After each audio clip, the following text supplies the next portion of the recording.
Sugar ఉన్న patients అందరూ చేసే తప్పేంటి ఏంటో తెలుసా? షుగర్ ఉన్న పేషెంట్స్ చాలా వరకు చేసే తప్పు ఏంటంటే రెగ్యులర్ గా మెడిసిన్స్ వాడుతూ కొంతమంది షుగర్ వాల్యూస్ తగ్గిపోయి నార్మల్ అయిపోయి అని చెప్పేసి టాబ్లెట్స్ వేసుకోవడం మానేస్తారు.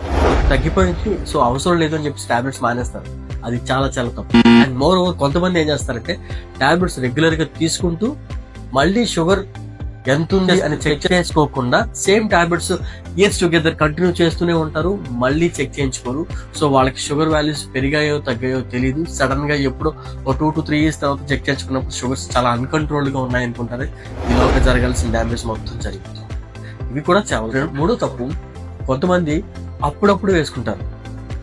వాళ్ళకి గుర్తొచ్చినప్పుడు, లేకపోతే వాళ్ళకి నీరసంగా అనిపించినప్పుడు, లేకపోతే వాళ్ళు షుగర్ పెరిగిపోయిందని ఏ రకంగా ఫీల్ అవుతారో ఆ టైంలో మాత్రమే టాబ్లెట్స్ వాడతారు. అది ఇంకా అలా చేయకండి.